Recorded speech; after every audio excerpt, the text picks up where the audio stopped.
hot. Boys fought through it. Coaches coaching hard, led by BV. Just a lot of iron sharp as iron out there today, man. Shoots, man. It's like love where this team is at right now. I mean, you got a lot of newcomers, transfers, and some freshmen that we've heard have stood out. Who are maybe some guys that you think of right away? Started with, returners led by Dion. And then all those young guys who played, you could tell the benefit from it. That's how we looked at it, even though it wasn't what we wanted. But we knew we could get something positive from it if it was all handled the right way. And the program pretty much took care of everything else. With Smitty, first of all, it was Coach Venables, identifying what the program needed offensively to inject it. New lifeline, brought in Ben Arbuckle, and he brought in his crew, and everybody just kind of feed off him, man. It starts with him, honestly. Excitement, juice, have a true identity, brings it every day, know who we are. We stick with our philosophy.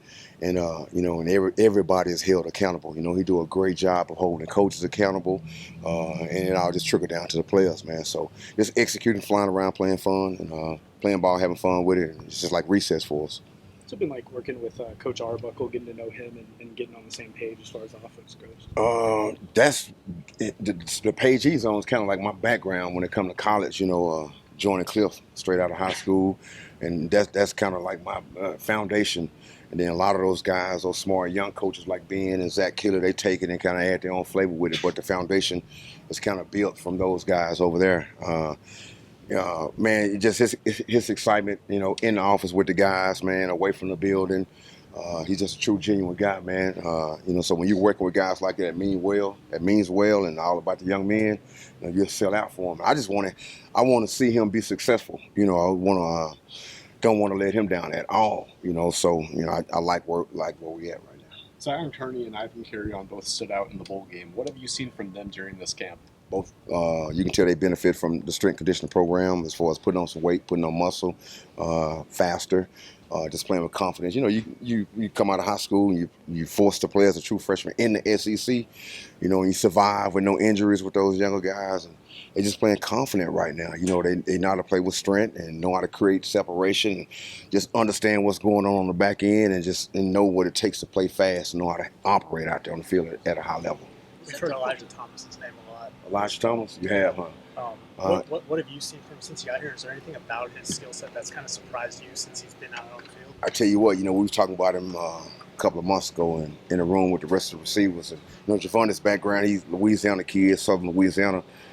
Coach, I trained with Malik Neighbors, coach all summer, coach, and that's Malik Neighbors right there. I think he's going to have a little bit of that athletic ability in him, but this program, instill you with different DNA, so he's just so explosive, learns fast, take good notes, man, and, never really makes the same mistake, and we put a lot of pressure on him to see how he'll respond. He's been responding well also. So I try to break him on the field, try to break him in the classroom.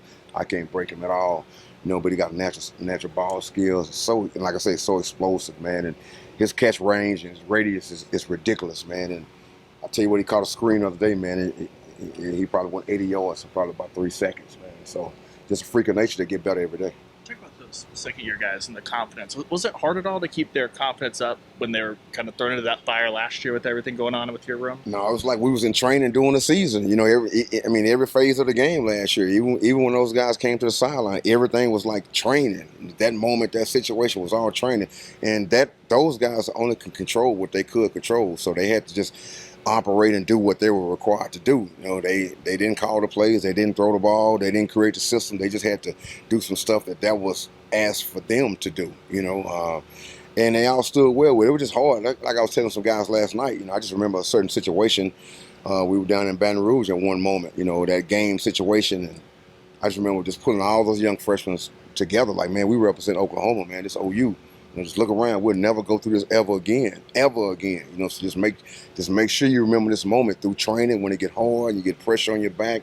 Venables, Smitty, myself, Arbuckle, that grimy time throughout the program, man. Just remember these moments. You can just tell the growth at all through it. Even Zion Reagans, before Zion Reagans had a knick-knack.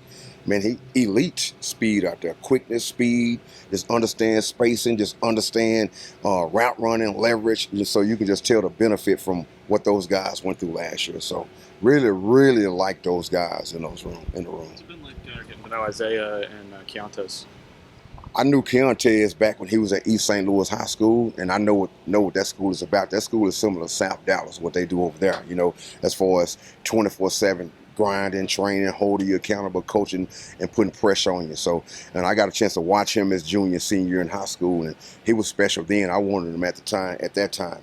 Keontez is different, man. He's a dog, loved to compete, loved to fight for the ball, and so smart when it comes to playing a wide receiver position. Some people ask me who he remind me of. I cut from, I would say, CeeDee, Nick Anderson, and those type of guys when it comes to just knowing the position, smart, playing fast, and just know what's going on the back end, understand route concept, spacing, coach up guys on the field with him.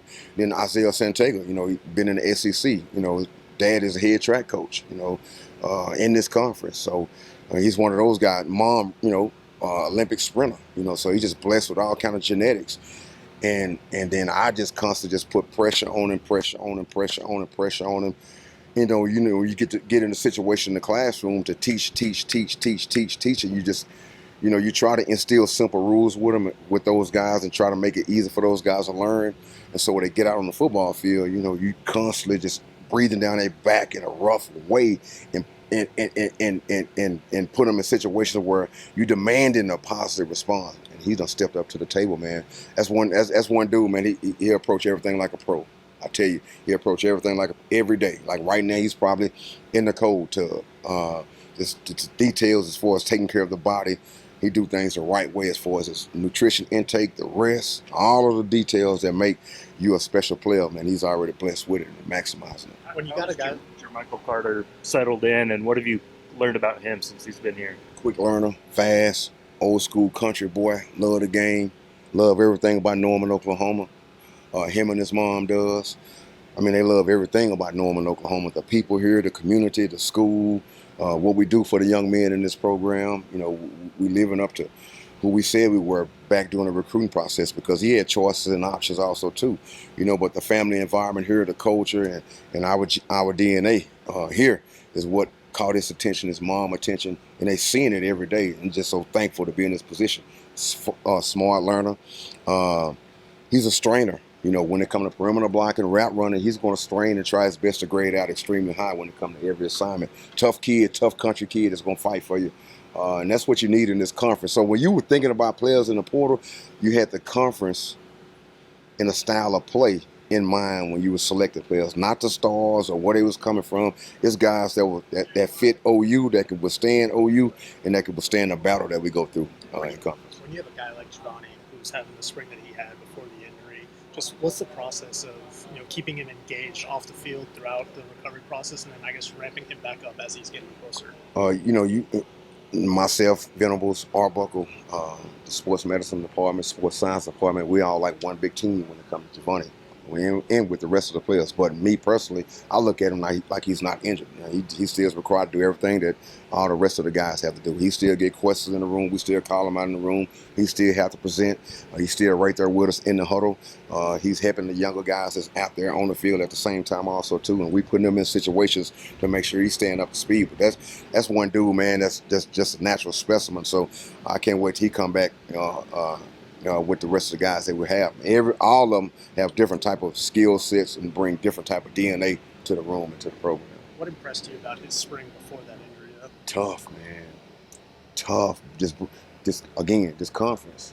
He was the top guy I had on my board. Anybody in this program would tell you that. He was the top guy I had on the board because I knew what we needed. I knew where he was from. I knew who coached him. I knew what system he ran. I knew what Arbuckle was going to do here. And I thought it would be an easy transition. But overall, it was just his natural toughness, the upbringing with mom and dad down in the Opelousas area. And it was just a perfect fit, you know. And like I say, you think about conference. You think about everybody who we play, you know, in this conference, this schedule we have when it comes to selecting and guys that's far from divas and blue-collar guys just going to battle for you, you know, and that can play the position. And along those lines, I know that injury to Jaden last fall was really, really tough. Just over the last few months, what have you seen from him in that process, just trying to get back on the field? And getting more engaged by the week. Just like Giovanni, you know, he gets called out too. But it's a beautiful thing to see him run up and down that field and fully dressed in their uniform. I look to my left, sometimes I see 11 and 1 running together. I just think about everybody. All we have to do is just get ourselves in position for when those guys come back and finish this thing the right way, man, so we can position ourselves to play down in Atlanta when it's time to. Thanks, Coach. I appreciate you.